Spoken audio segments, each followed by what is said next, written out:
done the things. That's going to be a total disaster, but that's what he wants. So here he is showing up at the White House. Here he is officially meeting with President Biden and Jill Biden. He wore his best Christmas sweater. So he couldn't even, for the President of the United States, all of the billions that we've sent the guy, he still has to wear this ugly green Christmas We know sweater. his wife went shopping. Why can't he dress nice too? And yeah, exactly. She got him new green sweaters. oh, okay. So here is Biden and Zelensky sitting by the fire. He's got his Ukrainian garb on. And here's President Biden basically telling him that, Russia continues to attack civilians, and that's their mission, and we stand behind you. Listen. The attack on innocent Ukrainian people for no reason other than intimidate. And he's escalated his assault on civilians after hitting schools, orphanages, hospitals, landmarks. All debunked. He's trying to use winter as a weapon. And but the Ukrainian people continue to inspire the world. I mean that sincerely.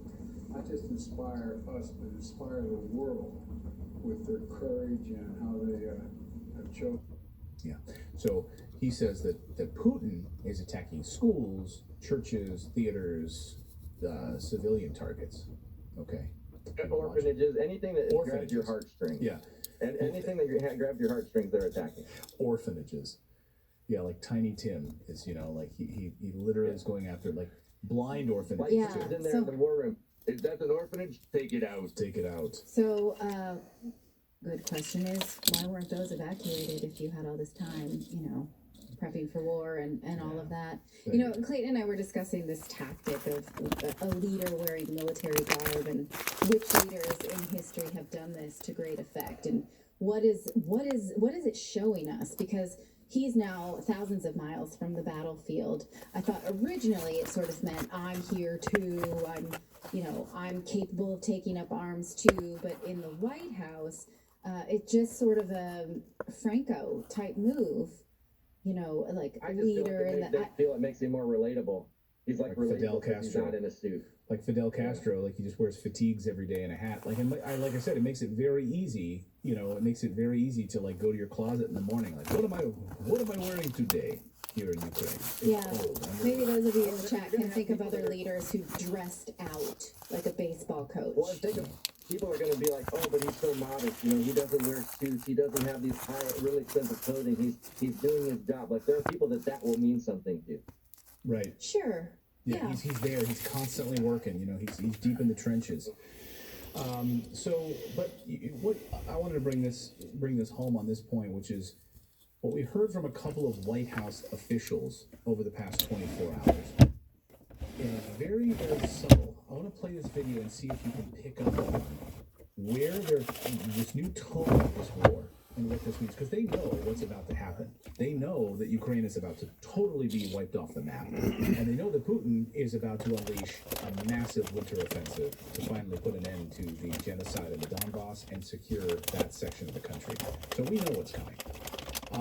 Here's the way the Biden administration is now sort of playing this thing. Listen. We are in a new phase, if you will. This winter's coming. Mr. Putin has stepped up his attacks on civilian infrastructure, civilian targets. Air defense capabilities are now the most important capability that Ukraine needs and must have to help defend itself. So the president really believed that as we approach winter, as we enter clearly and have been in a sort of a new phase in this war, Mr. Putin's aggression, that this was a good time for the two leaders to sit down face to face and talk about not tampos only right what the United States is doing now That's and funny. will continue to do going forward, but shit how all we over this eventually try thing. to work towards what President Zelensky has called a just peace. So you do think that the two leaders today will... So did you catch it there? Plymouth. The new phase. The new phase. Multiple times saying the new phase. So now you're going to hear this from the White House. You're going to hear it from, mark my words, tomorrow you'll hear it from Jean-Pierre at the White House press podium. The new phase. You'll hear it from President Biden. That talking point is now going to be out. So what's this new phase? What is the new phase? Well, it'll be interesting to hear what this new phase is. We're going to give you billions more. They just secured $45 billion, sending more weapons. We're doing additional training now of Ukrainian soldiers. What is the new phase? You're going to be stepping down as the president of the country, and we're going to install our new puppet? I mean, I don't know. we'll throw it out there. You guys let us know your thoughts on this in the chat below. All right, we've got one more story I want to get to today, and it brings us to CNN. The cozy relationship between the establishment media and the Pentagon was on full display yesterday in the Pentagon briefing room. It's the place where reporters go so that the deep state plants stories inside the mainstream media. When you're in this room, you're on one of the, Associated Press, CNN, you're one of the big boys, right? So basically an arm of the Pentagon. And most of the people that show up in these Pentagon briefing rooms are tools of the deep state. Not at Redacted, because we're not invited to that room. If we were there, we would actually ask serious questions instead of parroting the bullshit that they feed to you. And when I say deep state, I actually mean the permanent government, the unelected permanent government. So yesterday was the last day that Barbara Starr, the reporter from CNN, was on the job. It was her last time at a Pentagon briefing. She's leaving CNN, retiring after so many years. And she was there at the Pentagon for many, many years, parroting their talking points and then regurgitating those things on CNN. So, of course, they were really sad to see her go.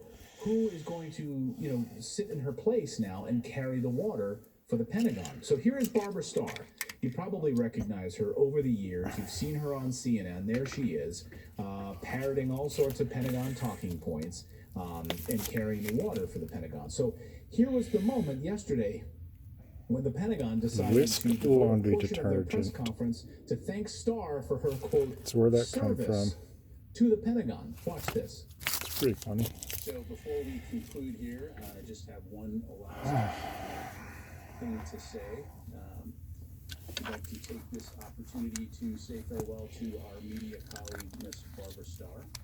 Barbara has reported for CNN for over 20 years. Let's say goodbye to CNN. Yes, that's what I say.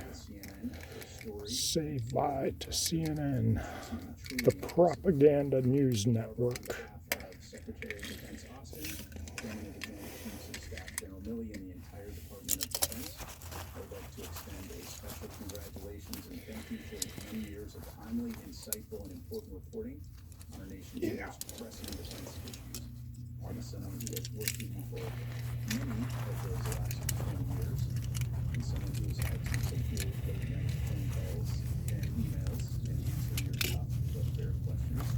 I can say from personal experience that the U.S. public and audiences worldwide have been well served by your in-depth reporting, from the journalistic integrity and determination to tell the stories of service members worldwide